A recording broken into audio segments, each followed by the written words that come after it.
Hello, आज हम बात करेंगे classification of elements and periodicity of elements. Periodicity in properties, class 11th का third chapter classification of element. सबसे पहले एलिमेंट्स का क्लासिफिकेशन कैसे हुआ उसके बारे में बात करेंगे। क्लासिफिकेशन ऑफ एलिमेंट्स, और उसके बाद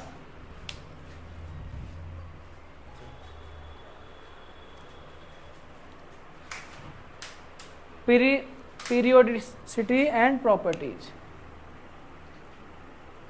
periodicity in properties।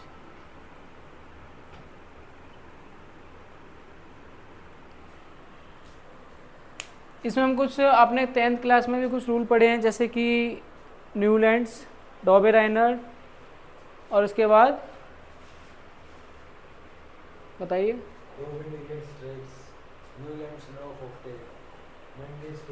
मेंडलीव की पीरियोडिक प्रॉपर्टी और मॉडर्न पीरियोडिक टेबल।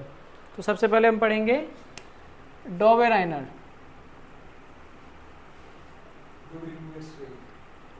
डॉबेराइनर्स के ट्राइड्स। डॉबेराइनर ने कुछ एलिमेंट्स की क्लासिफाई किया on the basis of triads. Triads का मतलब हो गया कि उसने 3 एलिमेंट्स को आइडेंटिफाई किया on the basis of their atomic mass.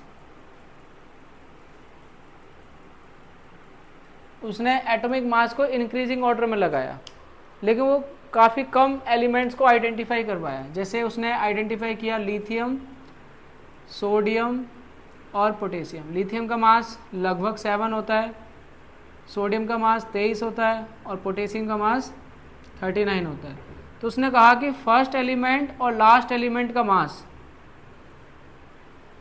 First element और लास्ट एलिमेंट के मास को ऐड करके उसको 2 से डिवाइड करो, कितना आएगा 23। तो वो मास जो है बीच वाले एलिमेंट्स का जो मास होगा। लेकिन डॉबेराइनर जो अपने टाइम पे ज़्यादा ट्राइड्स की खोज नहीं कर पाया था। कुछ ही ट्राइड्स उसने खोजे थे, जैसे कि एक हो गया लिथियम, सोडियम, पोटेशियम। दूसरा था calcium, strontium and barium. Calcium, strontium and barium. इसके अलावा एक और ट्राइड्स था chlorine, bromine and iodine. Chlorine, bromine and iodine. तो कुछ 3 ट्राइड्स वो खोज पाया था। इसके अलावा हमारे पास एलिमेंट्स कितने हैं, 100 से ज़्यादा हैं, लेकिन ट्राइड्स क्या हैं, गिने चुने हैं। इसका मतलब इस मेथड से हम एलिमेंट्स को क्लासीफाई नहीं कर पाएंगे। इसके बाद आया न्यूलैंड्स। न्यूलैंड्स ने क्या थ्योरी दी थी बताओ।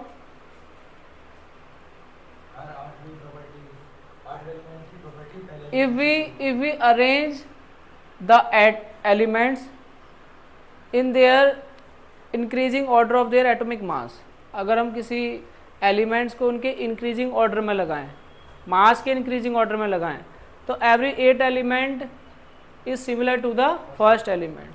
जैसे उसने बताया lithium, beryllium, boron, carbon, nitrogen, oxygen, fluorine. 1 2 3 4 5 6 7 के बाद जो 8 एलिमेंट आएगा सोडियम, वो सिमिलर होगा लिथियम के साथ। Sodium, magnesium, aluminium, silicon, phosphorus, sulphur, chlorine, potassium, calcium. जो न्यूलैंड्स की थ्योरी थी वो कैल्शियम तक ही एप्लीकेबल हो गई थी, कैल्शियम से आगे एप्लीकेबल नहीं हुई थी, क्योंकि कैल्शियम से आगे क्या आता है, क्या बोल रहे हैं, scandium, titanium, vanadium, chromium, manganese. और ये प्रॉपर्टी, ये जो एलिमेंट्स हैं वो ऊपर वाले एलिमेंट से मैच नहीं करते हैं। इसका मतलब ये हुआ कि न्यूलैंड्स की जो थ्योरी थी वो सिर्फ कैल्शियम तक एप्लीकेबल थी, कैल्शियम के बाद ये एप्लीकेबल नहीं हो पाई थी। इसके बाद मेंडलीव आया। मेंडलीव ने क्या किया पता है आपको? मेंडलीव ने कुछ कॉलम बनाए और कुछ रो बनाए, और उसने जिन एलिमेंट्स की प्रॉपर्टी सेम है उनको अरेंज करने की कोशिश की। अपने टाइम में उसने कम से कम 56 एलिमेंट जितने भी उस समय अवेलेबल थे उन एलिमेंट्स को उसने अरेंज करने की कोशिश की। लेकिन उसने एक गलती कर दी, उसने कहा कि एटम को हमें इंक्रीजिंग ऑर्डर में लगाना है, इंक्रीजिंग ऑर्डर में एलिमेंट्स को लगाना है एटम। लेकिन जब उसने इंक्रीजिंग ऑर्डर में, इंक्रीजिंग ऑर्डर ऑफ मास, जब उसने एलिमेंट्स को लगाया तो कुछ एलिमेंट्स को उसने पीछे रखने की जगह आगे रख दिया। जैसे फॉर एग्जांपल आयोडीन, आयोडीन का मास जो है वो उसके अगला एलिमेंट है उससे ज़्यादा है, लेकिन फिर भी उसे क्या रख दिया उसने, जैसे आप यहाँ पे देखेंगे आयोडीन का मास है यहाँ पे 126 और टेलीरियम का मास है 127। तो 127 और 126 में कौन ज़्यादा है? 127 ज़्यादा है। तो 127 को बाद में रखना चाहिए और आयोडीन को पहले रखना चाहिए, लेकिन उसने आयोडीन को बाद में रखा और टेलीरियम को पीछे रख दिया। मतलब उसकी कमी क्या थी? कमी ये थी कि उसने जो एटम को अरेंज किया उसने मास को क्या कर दिया इग्नोर कर दिया। उसने ये भी कहा कि property of element are periodic function of their atomic weight. उसने कहा कि वेट पे डिपेंड कर रही है प्रॉपर्टी, लेकिन खुद ही उसने क्या कर दिया, वेट को इग्नोर कर दिया। ये बात समझ में आई? दूसरा उसने क्या किया, अगर मैं आपको दिखाऊं, यहाँ पे देखोगे आप आयरन, कोबाल्ट, निकल। जो कोबाल्ट का मास होता है वो 58.93 होता है, 58.93, और निकल का मास होता है 58.71। मैं आपको लिख के दिखाता हूँ। एक होता है कोबाल्ट और एक होता है निकल। कोबाल्ट का मास होता है 58.93 और निकल का मास होता है 58.71। तो अगर मास किसका ज़्यादा है? मास इसका ज़्यादा है, तो ये बाद में आना चाहिए, पहले आना चाहिए। लेकिन मेंडलीव ने क्या किया, कोबाल्ट को पहले लिख दिया, निकल को बाद में लिखा। तो दूसरी की कमी ये थी कि उसने कोबाल्ट को पहले लिखा, निकल को बाद में लिखा। हालांकि जो मेंडलीव था उसने कुल मिला के कितने कॉलम बनाए थे? उसने 8 कॉलम बनाए थे। 0, 1, 2, 3, 4, 5, 6, 7, 8। 0 में उसने नोबल गैस को रखा, जो नोबल गैस है। फर्स्ट में उसने रखा जिसकी वैलेंसी 1 है, जैसे सोडियम, पोटेशियम। सेकंड में जिसकी वैलेंसी 2 है। उसने, उसका जो मेन पर्पस था मेंडलीव का, जो पीरियोडिक टेबल को प्रपोज करने का, वो ये था कि उसने ज़्यादातर एलिमेंट्स को रिएक्शन कराया ऑक्सीजन से और हाइड्रोजन से। किससे? ऑक्सीजन से और हाइड्रोजन से। अगर कोई एलिमेंट ऑक्सीजन के साथ बॉन्ड बना रहा है 3, तो उसने रखा ग्रुप नंबर 3 में। आ रही बात समझ में? और अगर वो बॉन्ड बना रहा है 4, तो उसे कौन से नंबर पे रखा? चौथे नंबर पे। जैसे फॉर एग्जांपल CO2, तो कार्बन कितने बॉन्ड बना रहे हैं यहाँ पे? 4। कार्बन 4 बॉन्ड बना रहे हैं, इसका मतलब कार्बन जो है 4th ग्रुप में होगा। ठीक है, तो यहाँ पे आप देखोगे कार्बन जो है वो 4th ग्रुप में। ठीक है, इसके अलावा जैसे आप देखोगे फास्फोरस जो है, फास्फोरस कितने बॉन्ड बनाता है? PCl5, फास्फोरस 5 बॉन्ड बनाता है, तो उसको 5वें ग्रुप में रखा। मतलब इस तरीके से इसने अरेंज किया कि जो जितने बॉन्ड बनाता है उसको उसी ग्रुप में रखा जाएगा।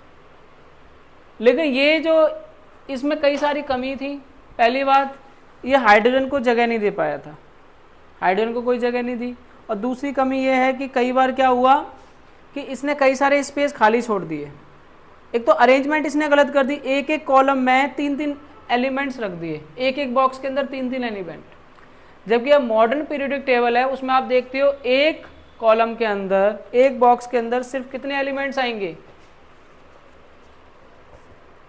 एक ही तो एलिमेंट्स आएगा। तो जो मॉडर्न पीरियोडिक टेबल है वो किस पे डिपेंड करती है? मॉडर्न पीरियोडिक टेबल ये कहती है कि जो पीरियोडिक प्रॉपर्टी है, यानी कि जो केमिकल और फिजिकल प्रॉपर्टी है, वो किस पे डिपेंड कर रहे हैं? वो डिपेंड कर रहे हैं उनके एटॉमिक नंबर पर। The physical and chemical property of the elements are periodic function of their atomic number. Atomic number पे डिपेंड कर रहे हैं। इसका मतलब आज जो हम एलिमेंट्स को अरेंज कर रहे हैं वो इनके एटॉमिक मास के बेसिस पे नहीं कर रहे, बल्कि एटॉमिक नंबर के बेसिस पे कर रहे हैं। जिसका एटॉमिक नंबर पहले आएगा वो पहले रखेंगे। जैसे आप देखोगे hydrogen 1, helium 2, lithium, beryllium, boron, carbon, nitrogen. इन्होंने क्या किया कि जो वर्टिकल कॉलम है, ऐसे 18 कॉलम है और उन कॉलम को नाम दिया इसने ग्रुप। तो मॉडर्न पीरियोडिक टेबल में कितने ग्रुप हैं?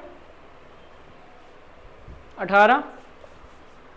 ये ग्रुप तो 18 हो गए ना, 18 ग्रुप हो गए, 1 2 3 4 5 6 7 8 9 और 1 2 3 4 5 6 और 6 जो हैं वो पीरियड्स हैं, 1 2 3 4 5 6 7 7 पीरियड्स हैं और 18 ग्रुप हैं।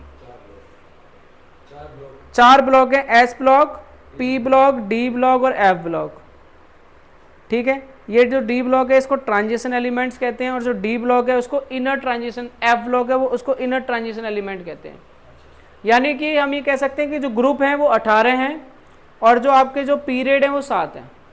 ठीक है, मॉडर्न पीरियड टेबल में उसमें भी आप देखेंगे जो मेटल्स हैं वो लेफ्ट हैंड में है और जो नॉन मेटल्स हैं वो राइट हैंड में।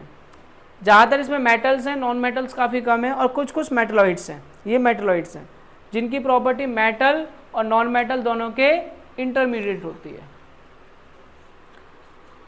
ठीक है, इसके आगे का चैप्टर हम अगली क्लास में पढ़ेंगे।